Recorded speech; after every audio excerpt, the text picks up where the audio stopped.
Welcome back to r/LegalAdvice, where we read surprisingly interesting stories that usually don't end in a cliffhanger. If you are new to my channel, please feel free to subscribe to join our awesome community, and without any further ado, let's dive right in.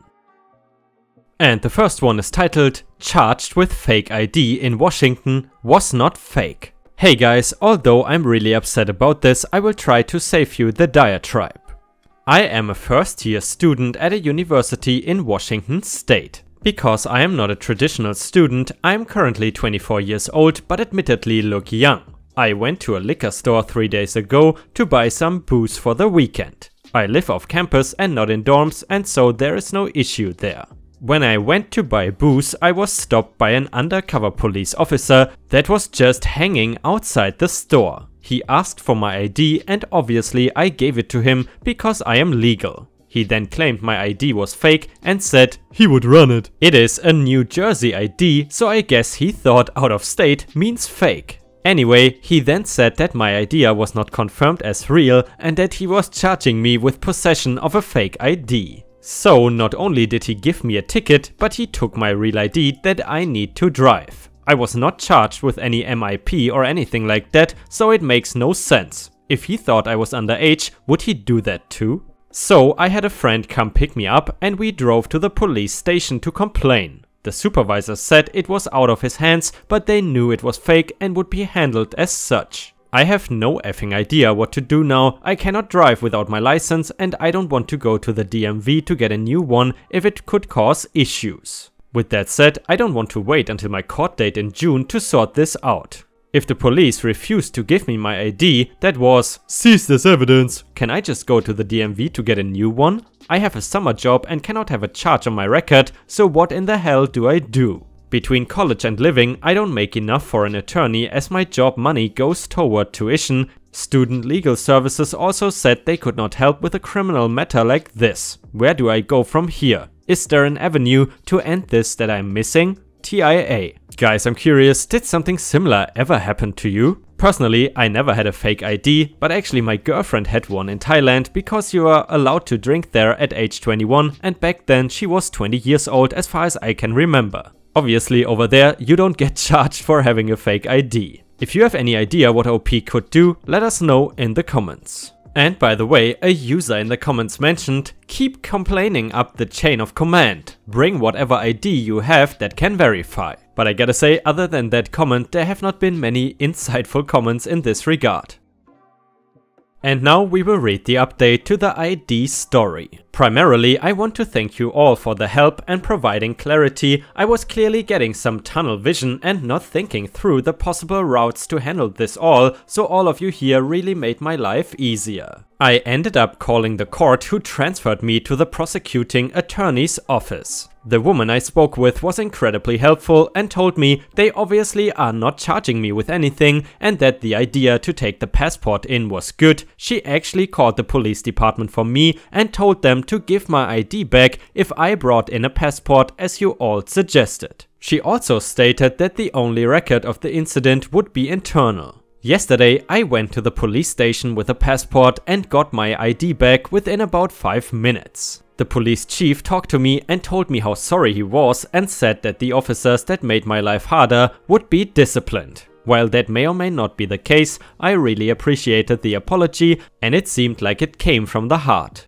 Although I was initially scared about talking to the prosecutor, especially with the whole don't talk to the police thing, she was more helpful than I could have ever imagined. Even though the police caused a minor annoyance, the resolution of the situation was overwhelmingly positive and the people I met with there this time around seemed really genuine. Thanks again for all of your help and I'm happy to say that it came to a positive end. And the next one is titled, Texted a girl sexually on an 18+ only app called Scout. Next day her father calls and says she is a minor and wants $4,700 tonight for counseling and compensation or he's going to file charges. Help.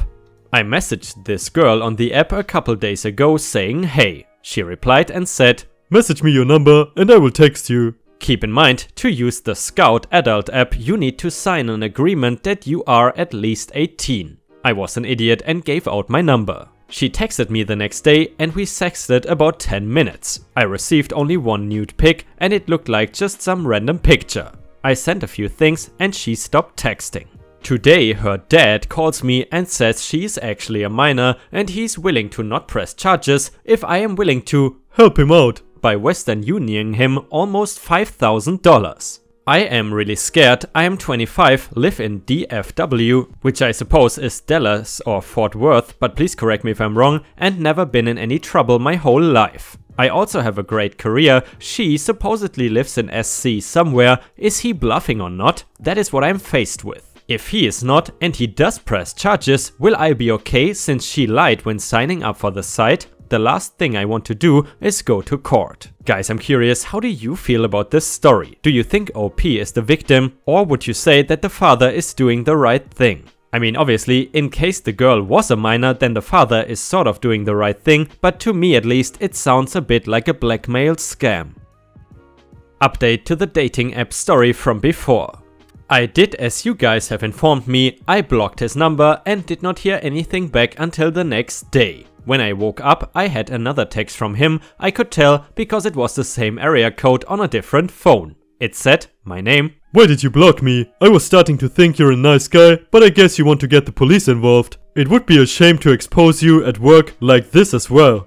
Also, I received a call that had my area code in it that left me a voice message. I listened to the voice message and basically just said, "Hey OP, I'm a sheriff with my local police department, and I have a complaint about you with so-and-so's daughter and her father. Please call me back as soon as possible." I have a friend who knows an undercover cop. He traced back the original numbers the guy was calling me from, which was both disposables. He checked the number from the supposed police officer, disposable as well. He called it and went straight to a voicemail. I then called my city police department to see if there were any records or complaints filed against me about anything not in the database at all. Then I called the police department for another town over. I was told it was where the number was from or something like that. I don't know how numbers work like that. And I talked to a sergeant for criminal investigations. I told him everything that was going on. He said, "Yeah, it's a scam. Don't do anything." He kind of had a laugh about it. So that is where I am at with this right now. I also changed my phone number just to stop this crap for good. I did not get much sleep last night. I've never been involved with something like this before. Thank you guys for helping me out. I think I would have seriously sent money to the guy if it wasn't for you all telling me it is a known scam. Edit, thank you all for the positivity in here. This is actually my first time posting on Reddit and has been quite the experience. I have my main account but just been lurking with that for about 2 years now. If there is anything I can do for you guys, I would do it. By the way guys, I'm curious, have you ever gotten together with a girl or a boy over a dating app or the internet in general? You know, in my opinion nowadays, that is definitely a viable way to meet someone. But I'm also aware that in some societies there is definitely a social stigma around that. Let me know how you feel about this.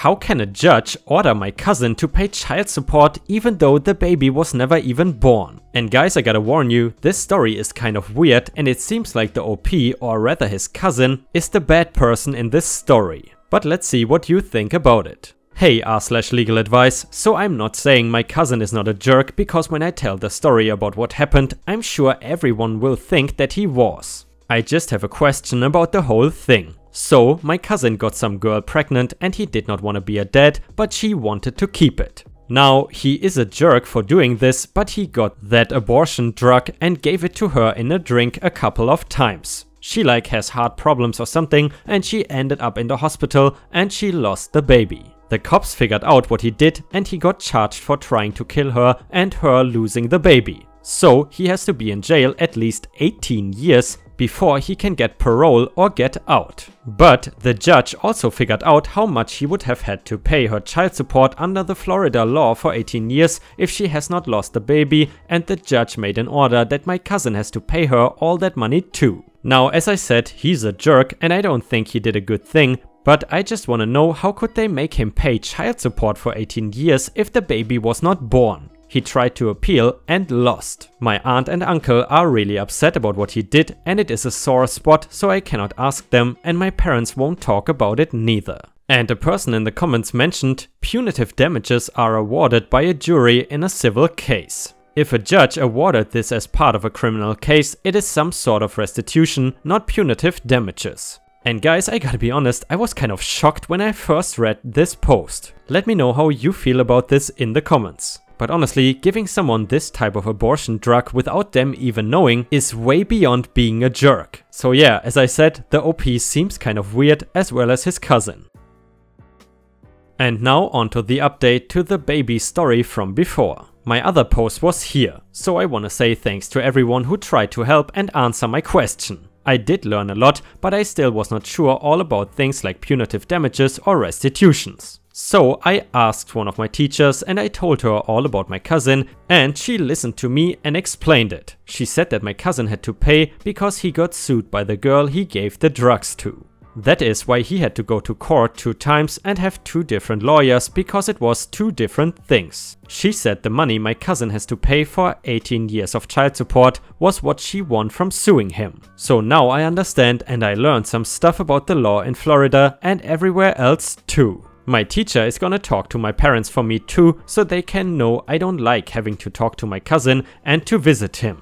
I know and think what he did was bad, and I'm sorry if my words were not telling that like some people said. I'm going to high school next year, and my teacher said I can take classes about law there. Thanks for helping a guy out and getting me to learn some stuff.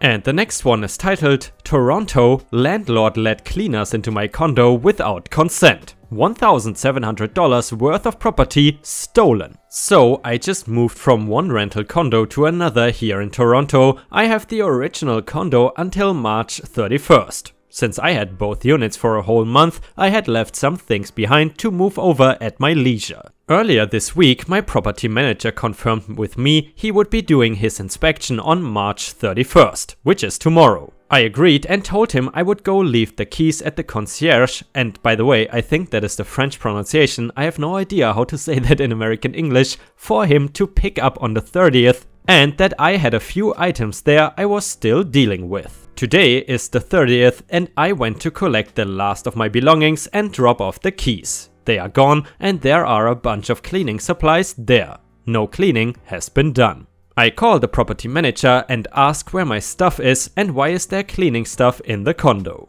I did not give consent for anybody to enter prior to the 31st. He says he will call the cleaners and call back. He calls back 15 minutes later and says, "There was a scheduling error on the cleaner's part. They accidentally thought your items were garbage and threw them away." Naturally, I lost my shit. He kept putting it on the cleaners and I insisted he was at fault for providing access to my condo without consent to a person who stole from me. He facilitated theft in my opinion. Anyway, it is an actual property management company and not just one person.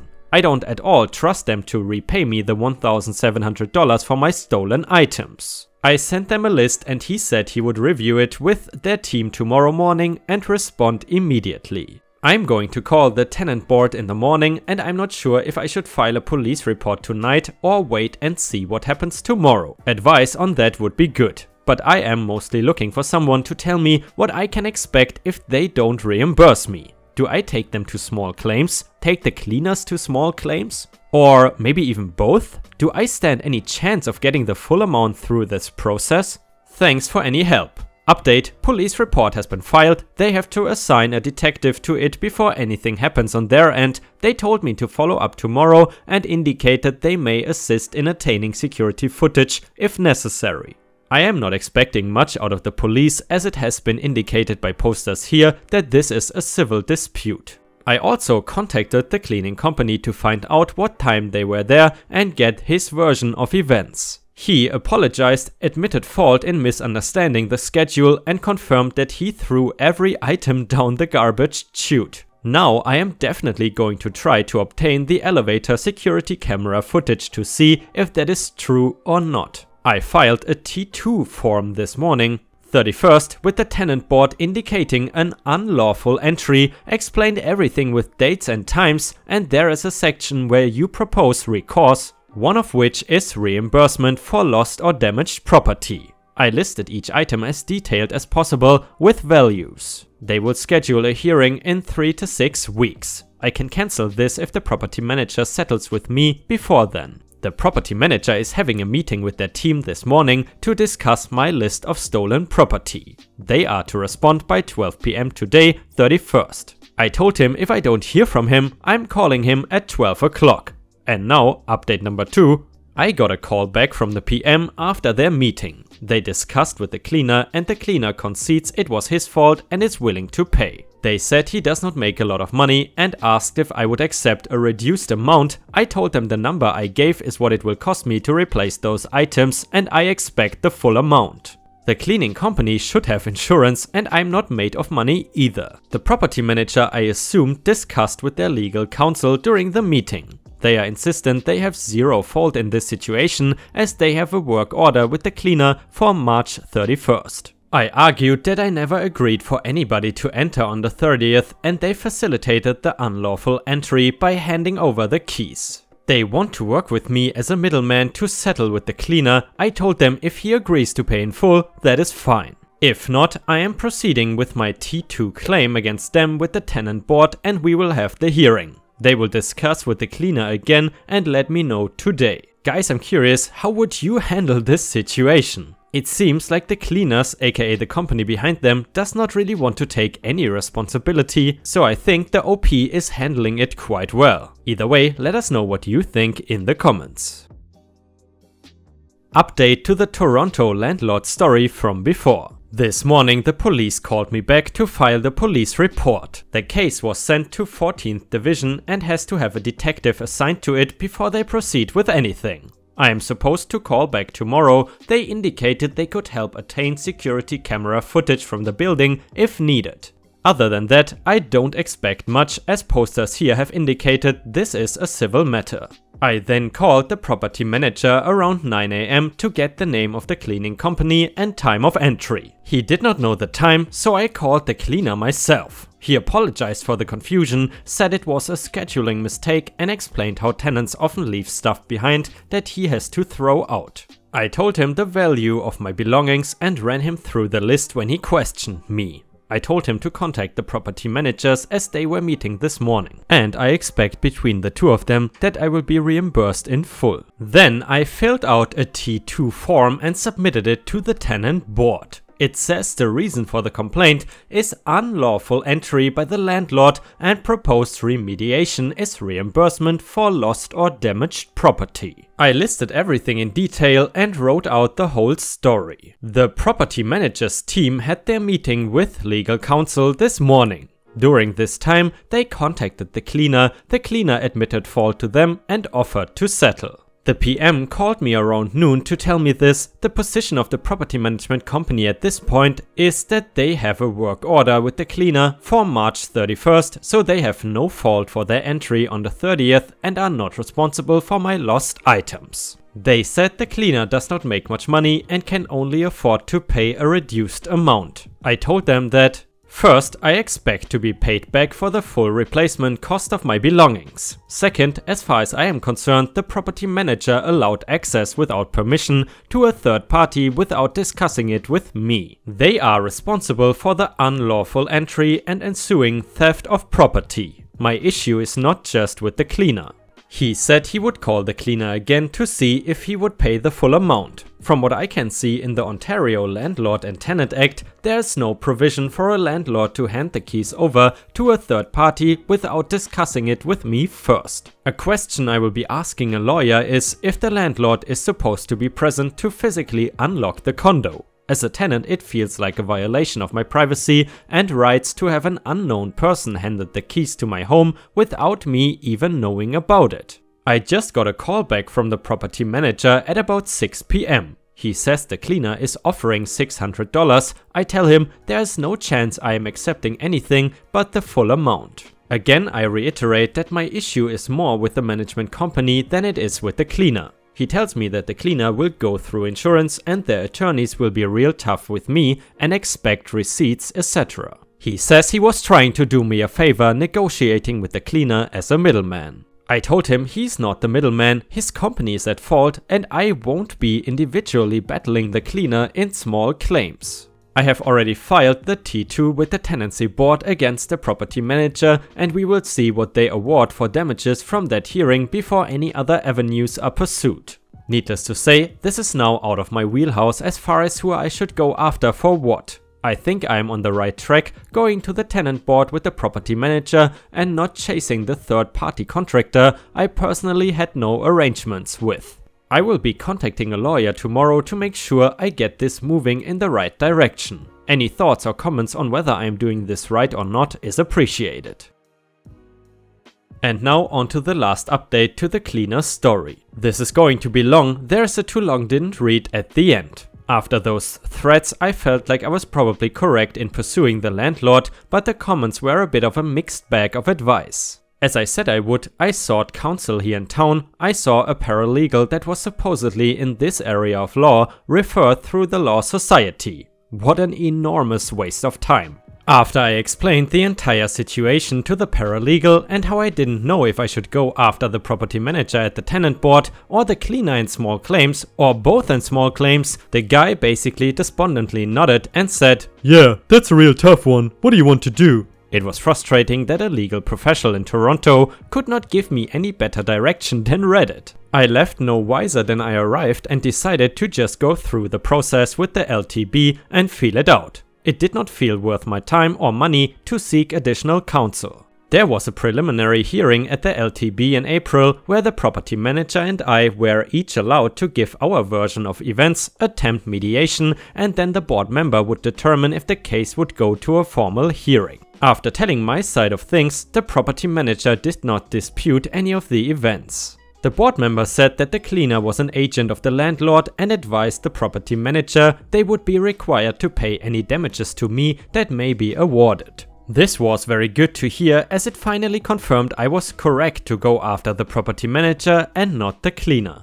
The property manager was cooperative and was pleasant enough to deal with. The board member asked us if we would attempt a settlement. So far, the cleaner had offered $600, the PM said they would add $400 to that for a total of $1,000. I said I would not take less than the full value of my items listed because I was confident I could prove their value beyond what they offered at a hearing. No settlement was agreed on. That was unsurprising and made sense to me. Even though the PM was not contesting the events and was likely going to be ruled against in a formal hearing, it was in their interest to make me prove the value of my stuff and get an order from the board for that amount. Then they could use the order to sue the cleaner later. If they settled it, it could be difficult to get the money from the cleaner. At the end of the preliminary hearing, the board member took down a statement of agreed facts to expedite our next hearing. Since we did not disagree on any of it, I'm not going to list them, but the gist of it is that they gave their copy of the key to my apartment to a third party without my consent, and they removed my belongings from my apartment. It was very clear they were not fighting me on that. The formal public hearing where the board would determine damages was a couple months later. I had receipts, mostly PayPal confirmation mails, for about $1,000 worth of my things that were taken. Then I had $400 worth of stuff where I had pictures of me wearing it with identifying brand markings and stuff showing. Also with printouts from websites where it could be purchased to show the monetary value. Then about $200 worth of stuff where all I had was pictures because they were irreplaceable items that I paid cash for. I had my girlfriend as a witness to what was taken and to confirm brands of clothing items. The full value of the items was over $1,800. I was expecting to be awarded $1,200 at least for the items. I could prove exactly how much I paid for, which is why I did not settle for $1,000, but was not confident about the rest of it. Before the hearings for the day started, the board member called out our names and said, "Are you sure you cannot settle this one with the mediator this morning? I'm looking at the agreed facts here and..." He looked over at the landlord and kind of shrugged as if to say the hearing is a formality at this point. Nonetheless, the landlord would not budge on it, so we waited 4 hours until we were called up for our hearing. After we went through all of the documents item by item, the property manager was given the floor. He tried to dispute the items that did not have receipts, specifically a pair of jeans worth over $300. Yes, seriously. The board member said that it is not a criminal case and it is not up to me to prove beyond a reasonable doubt every single item I listed. The burden of proof I had to meet for a civil matter like this was met through what I had provided. As the PM elected not to bring any experts, witnesses, etc. that could argue against the values I had stated or to say the items I was wearing in the pictures did not match the products in the evidence I produced, he had no reason not to believe me. The board member said he did not even want to hear from my witness because the evidence I produced was substantial and there was no contest from the property manager beyond "It is not a receipt." The board member ruled in my favor for the full amount that we discussed for each item at the hearing, and I received the order stating such a week or so later in the mail. On my way out of the hearing, I asked the landlord what they were going to do. He said they had no interest in fighting it and would be getting the cleaner to pay for it. A week or two later, I received the check in the mail from the cleaner. This was a few months ago now, the check cleared and the matter is resolved. Thanks to everyone that offered their advice and comments in the other threads. And guys, I know this has been an incredibly long story. Please let me know what you think about this story, whether you found it interesting or boring or potentially even helpful. And unfortunately, we have reached the end of the video, but I have to ask you guys something very important. Already a while ago, YouTube approved my channel for being able to have paid subscriptions. This means that basically I can enable different tiers on my channel, which would allow people to pay monthly to see new special content or get extra benefits like special emojis in the comments. To be quite honest with you guys, I did not do this in the past because I simply did not have enough time to make extra videos, but nowadays I have a little bit more time. Therefore, I'm pretty confident that I would be able to make 1 or 2 extra videos per week in case people are interested. The best part about this is that these videos would be sort of private and only watchable for the people who pay monthly, and this of course means that I can do whatever subreddit you guys want me to read. Because as you might know, currently I sort of have to stick to the bigger subreddits in order to please the YouTube algorithm. However, with these private videos, I can basically read whatever you guys want me to read. Therefore, my idea would be, in case people are interested, we could make a weekly vote to see what kind of subreddit you guys would want me to read. Obviously, I don't want to force anyone to pay for anything, and I would completely understand if you are against this. However, considering that I am a small YouTuber, this would definitely help me out financially as well. Furthermore, don't worry, all the regular daily videos will of course stay free. This is just a bonus for people who just cannot get enough of my content. Let me know what you think about all of this in the comments. Thank you very much, and I hope you have a fantastic day, and I see you again tomorrow.